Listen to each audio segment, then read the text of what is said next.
My name is Jenny Brault, and we are the landowners here in Manitowoc. So when we bought the land in 2014, we came down here a couple times. You know, we grill out, we have fires, we wanted to kayak. It was about that time that as we started to look around and think, hey, we're going to build something a little more permanent here, that I started to look at the actual grounds, and turns out we had a whole lot of buckthorn. In fact, everything that I thought was so lush and dense and so green and so wonderful about this place turned out primarily to be buckthorn. Each berry tree can produce millions of little seedlings, and we had many, many berry trees amongst other things. So we also found that there were, anywhere we tried to walk, it was very difficult to walk. It was, you would get snagged, you would step on things, you would trip up, and turns out all of that was a shrubby kind of dense buckthorn. It's a lot of labor, a lot of manual labor. None of my rings fit anymore. But it's been, the before and after is so good that it's kind of been motivating, and because we put so much into the initial clearing, now as some of this is resprouting, I feel like we can't let it go back to where it was.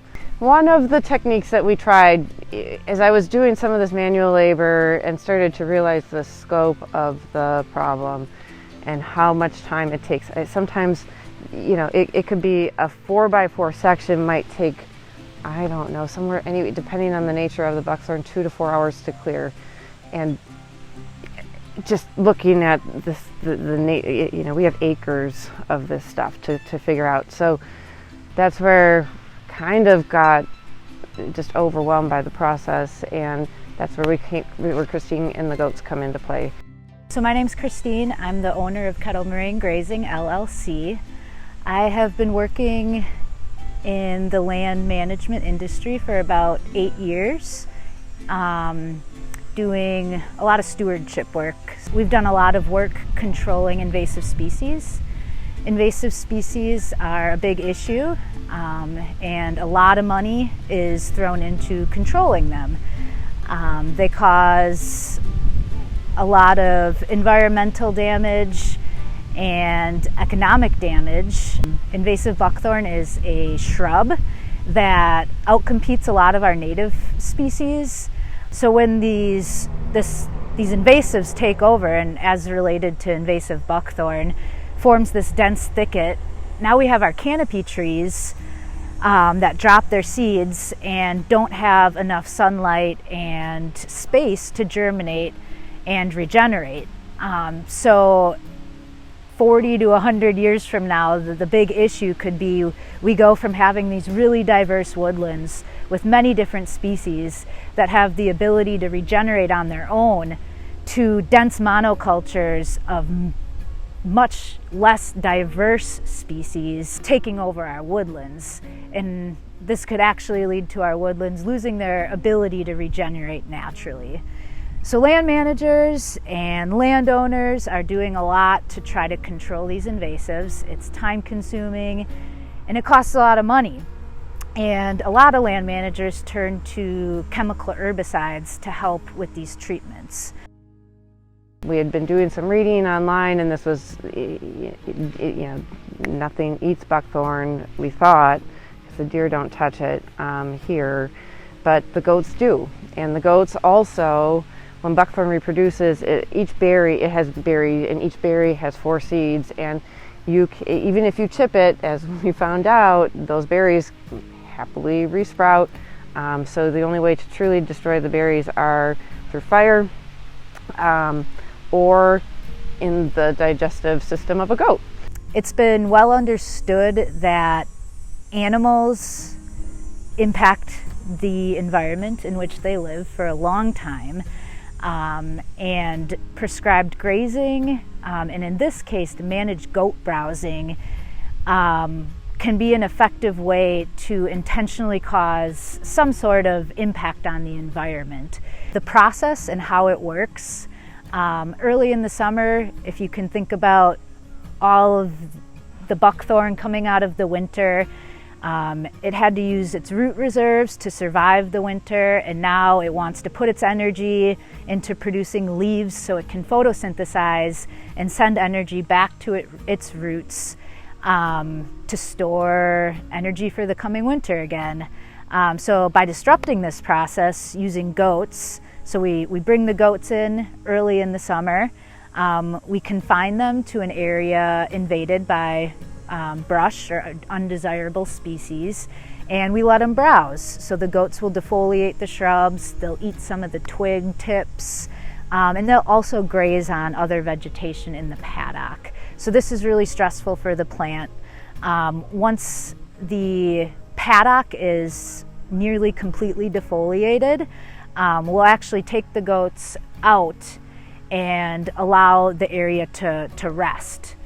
And during this process, the plant taps back into those root reserves, creates leaves again in another attempt to photosynthesize, capture energy from the sun, and put it back into its roots.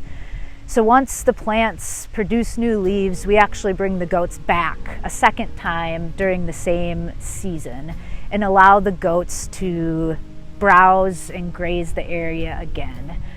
This is really stressful on the plant, and now it has to go into winter having sent and stored very little energy. Like other control methods, there's no silver bullet and you can never do it in 1 year.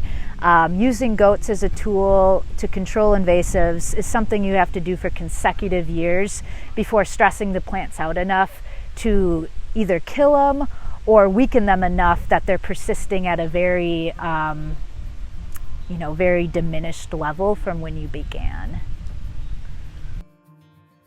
I'm Jake Devine. I work for Glacial and RC&D as our invasive species coordinator, and we've been working with the landowners here, Aaron and Jenny, as well as Christine, on this goat grazing herbivory pilot project. We really wanted to help Aaron and Jenny in their goals here to manage their property using this kind of new control method, and also support businesses like Christine's, who are adapting and putting in the time and offering alternative methods of managing invasive shrubs. This project is part of a larger grant from the USDA Forest Service, the Great Lakes Restoration Initiative, and funds the Lakeshore Invasive Species Management Area, which is a cooperative of different organizations all dealing with invasive species in Kewaunee, Calumet, Manitowoc, and Fond du Lac counties. And we hope that through our demonstration day and this video that we'll be able to show a lot of other people that they have an opportunity to use goat herbivory on their property as a way to manage invasive shrubs. So some of the other benefits of using animals: one, most natural area managers or landowners, municipalities working to control invasive species are strapped for capacity. We don't have enough people. So by using goats, we're increasing capacity to manage invasive species across the landscape. Some of the other benefits of using goats are the goats fertilize as they work. They're walking and spreading their feces, peeing and pooping within the paddocks, and this actually adds nutrients back into the soil. Another benefit is public awareness. Nobody gets excited about watching people spray chemicals. However, a lot of people get excited about the goats. So they start asking questions. Why are the goats here? You have to explain the concept of invasive species and some of the issues we're facing when it comes to the loss of diversity and what that means for our environment, our economy, and us.